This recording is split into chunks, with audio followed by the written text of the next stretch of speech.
Hey everybody, Miss Lynch here. This is chapter 6, part 1's lecture. So here we go.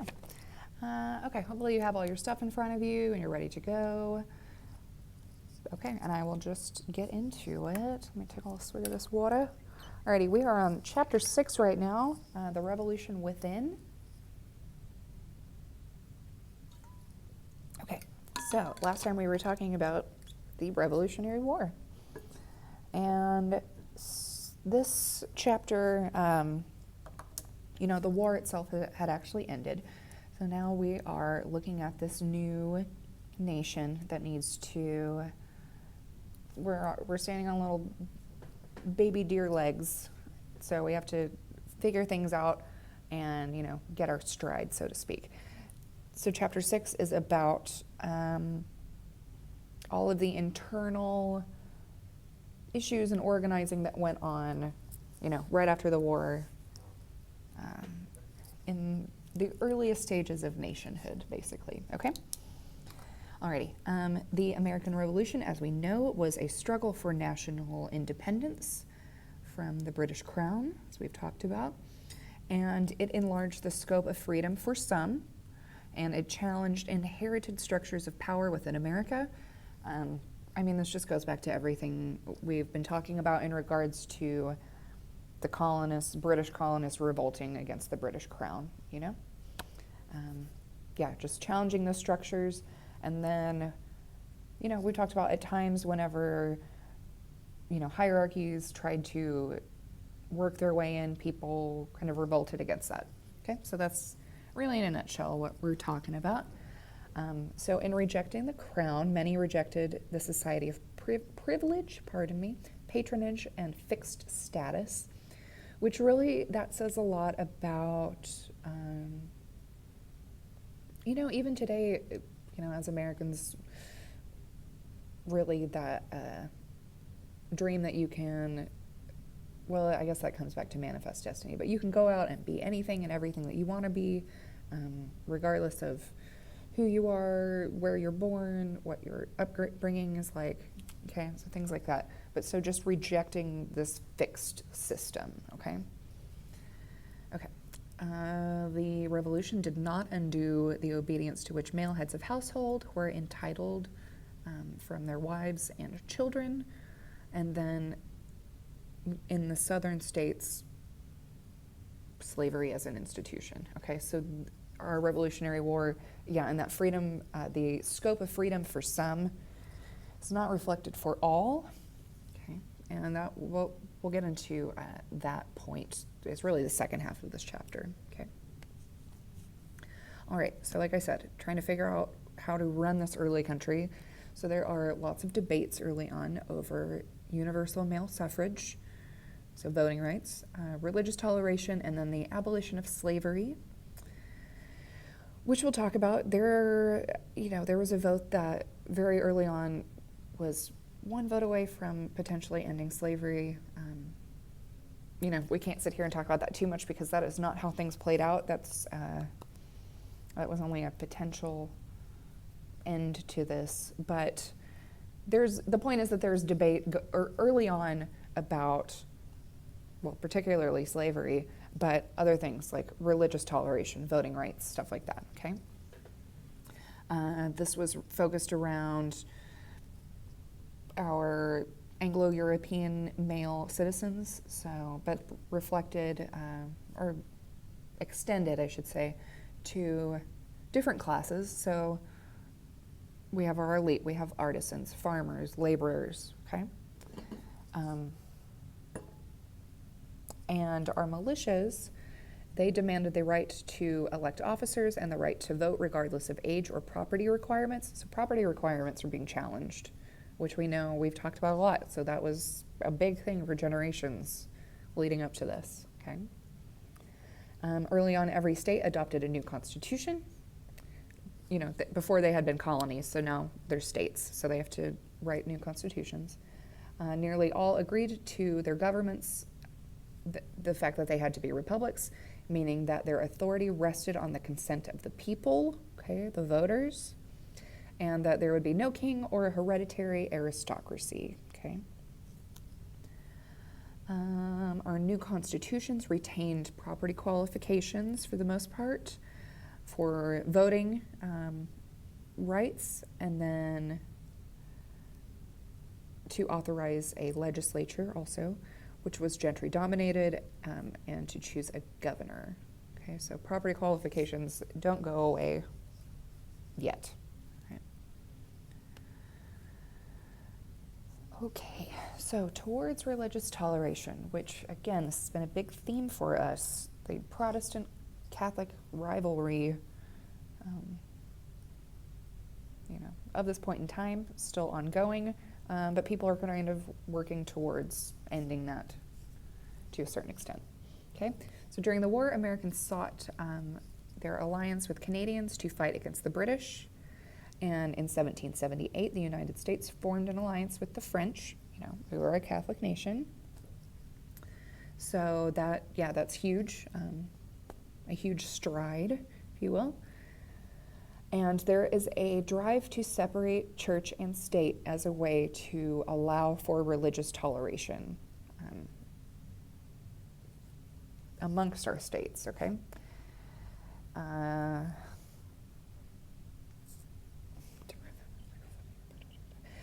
Yes, so as part of this separation, there was also a drive to deprive public funding and special privileges going to churches and their political involvement. Okay, so defining economic freedom. Early on, in our new nation, our nationhood, there's a rapid decline of indentured servitude and a transformation of paid domestic service into an occupation for African Americans, men and women, and then Anglo-European women. But so paid domestic service will remain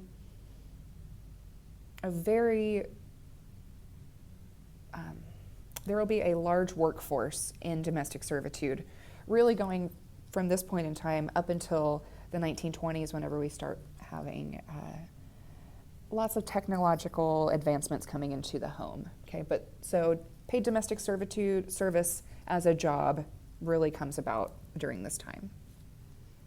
Okay, and by 1800, like I said, paid domestic service becomes the way, and so indentured servitude pretty much disappears from the U.S. altogether. With the disappearance of indentured servitude, there is then a sharpened distinction between freedom of slavery, that divide will become more and more distinct going up to the Civil War, okay? But yeah, the disappearance of indentured servitude really defines slavery and free labor, okay? The northern economy of free labor and working wages versus the southern economy of slave labor. This will be the way of the land, like I said, going up till the Civil War, okay? So industrialized north, slavery-driven south, those are two systems very much established by this point in time. Okay, and the last thing I want to say for this half, because then the second half kind of changes tone. But so let's talk about loyalists for just a moment. Alrighty, loyalists were people who remained loyal to the crown during the Revolutionary War. They did not want America to become a sovereign nation, okay? We talked about that there's a lot of fear about the quality of life that people in the colonies would have if they were to part with the British crown, okay? But so there's this population of people still supporting British rule, so those are our loyalists. Let's see.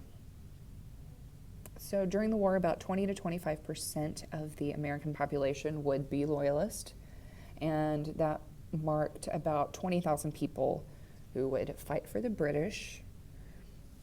This was mostly or their numbers were most numerous in New York, Pennsylvania, and then the backcountry of the Carolinas and Georgia. Some were wealthy men whose livelihoods depended on close working relationships with Britain. All right. So lawyers, merchants, ministers, imperial officers. Like I said, they were fearful that, anarchy would break out if there was a split with Britain and then there's an American victory, which, doesn't necessarily happen. Or, the American victory happens, but the anarchy that they feared doesn't, okay? Like I said, there's a big loyalist population in the Carolinas, so specifically in North Carolina with Highland Scots.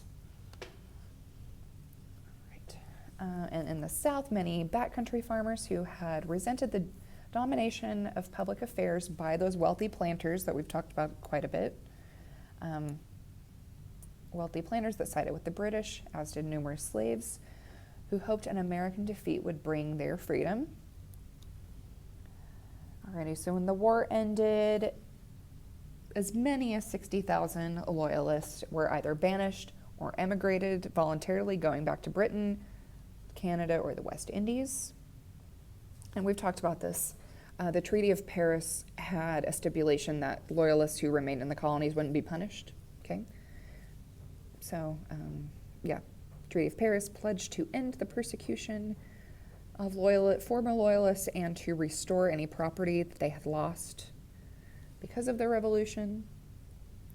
And those who remained were quickly reintegrated into society. Like I said, that anarchy that they were worried about did not play out, although the property that they were promised was never returned to them. So, you win some, you lose some, all right? But basically, they were not publicly persecuted, and they were able to live their lives as new Americans, all right? This feels awfully short for half of a chapter, but the second half of this gets into that concept of freedom. Hold on, let me see. Yes, so I'm going back to our first slide here. So this enlarged scope of freedom for some and challenging structures.